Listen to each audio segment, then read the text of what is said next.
Hello and welcome back to the Specialist Learning Podcast. I'm Katie Nelson, Dyslexia and Dyscalculia Specialist and founder of the Dyslexia and Dyscalculia Academy. Each month I use this space to share reflections from practice, insights from specialist work and things I see every day when supporting learners and families.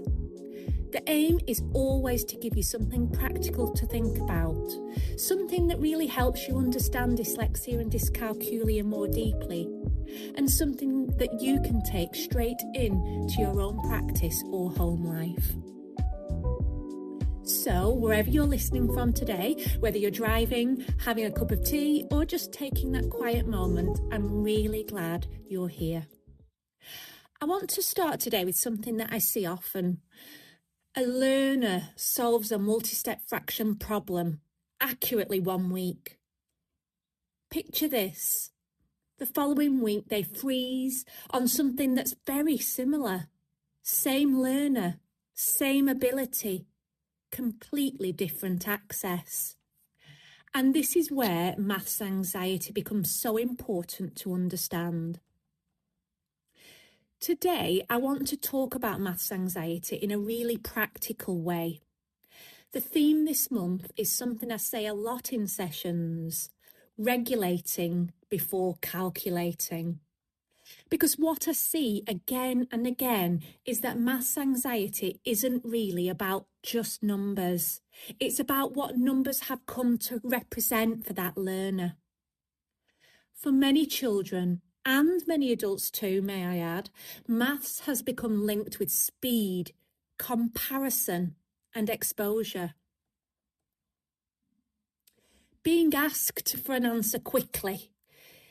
Timetables tests, watching others finish first, being corrected publicly, being told something is easy when it certainly doesn't feel that way at all.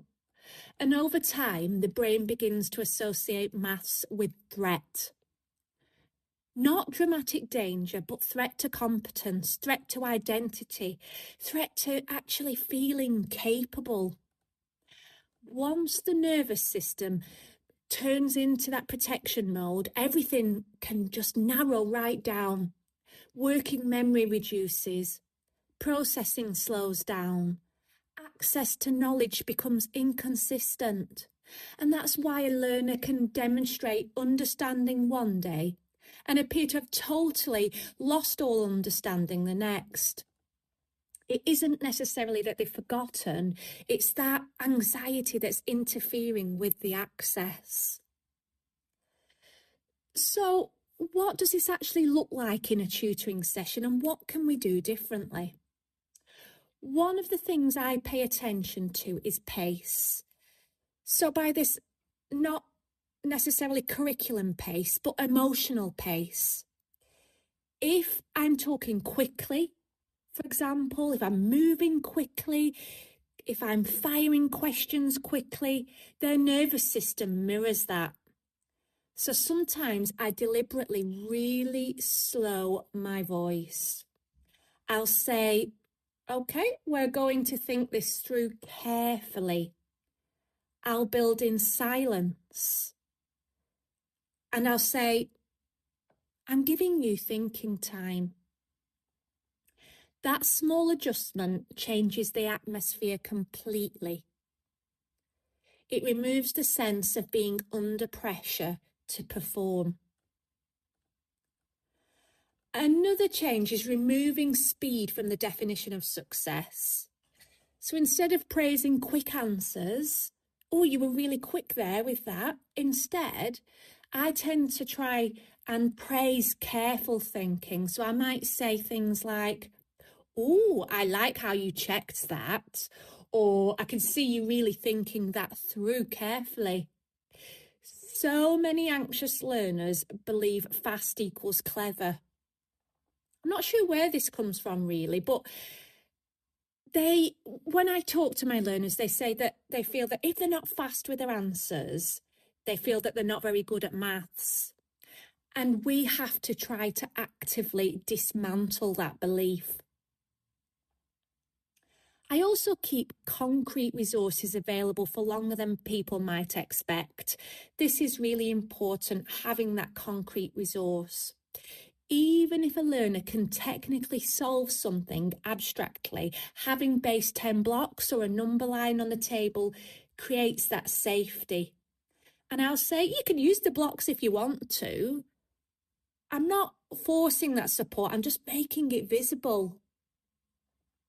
And that visibility reduces cognitive load. It tells the brain, okay, you don't have to hold everything in your head. Another practical change is moving from asking for answers to asking for thinking. So by this, I mean, instead of saying, what's the answer? I'll say, talk me through what you're noticing, or what's your first step here? That takes it to the task from performance to process. And you'll notice that the anxious learners cope much better when they feel they're exploring rather than actually being judged here. Predictability matters too. So anxious brains love structure. And so I tend to keep, quite a consistent rhythm to my sessions. We start with something secure always. Then we move into something new. Then we tend to end with something that feels successful. And when learners know what's coming, their nervous system settles super quickly in comparison to not knowing. And another thing just to be mindful of is language can also be a trigger here. So words like difference, factor, multiple, product. If vocabulary isn't secure, confusion feels like threat. So sometimes I tend to clarify the language before I introduce a task. Removing that one layer of uncertainty makes a significant difference. Choice is powerful here as well. So letting them choose which question to start with, whether they're explaining verbally or jotting something down, which strategy they want to try. So these small choices restore control for your learners, and that control reduces the anxiety. When tasks involve multiple steps, I make those steps visible. So I write them down. I number them. Sometimes I cover the next step until they're completely ready.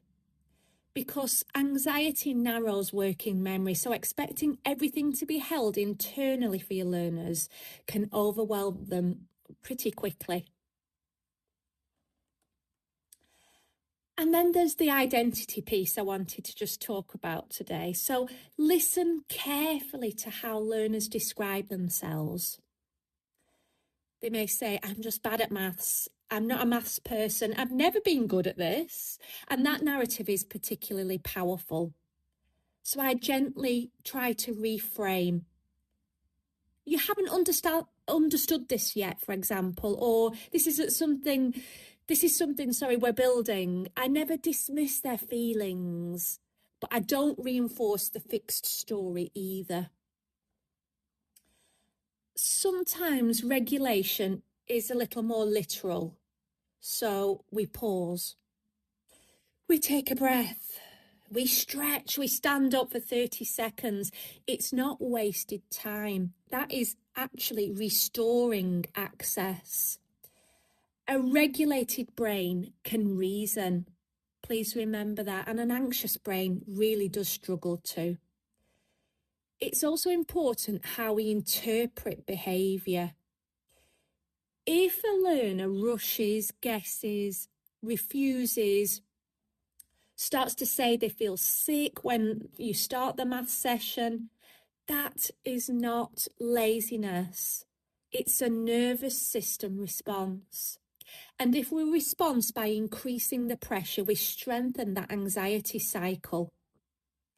So this month, I'd encourage you to observe rather than react. Notice when the anxiety rises. Is it when something new is introduced?